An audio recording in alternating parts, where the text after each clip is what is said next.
Эй, Лео! Мы сегодня установим тебе москитные сетки в квартиру, и ты забудешь, что такое насекомые. Вам это не под силу! Это невозможно!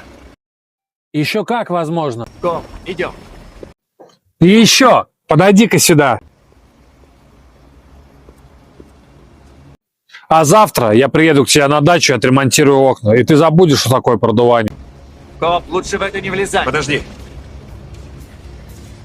Мне нужны гарантии. Откуда мне знать, что вы не врете? Не врем, потому что мы уважаем своих клиентов и отвечаем за свои слова.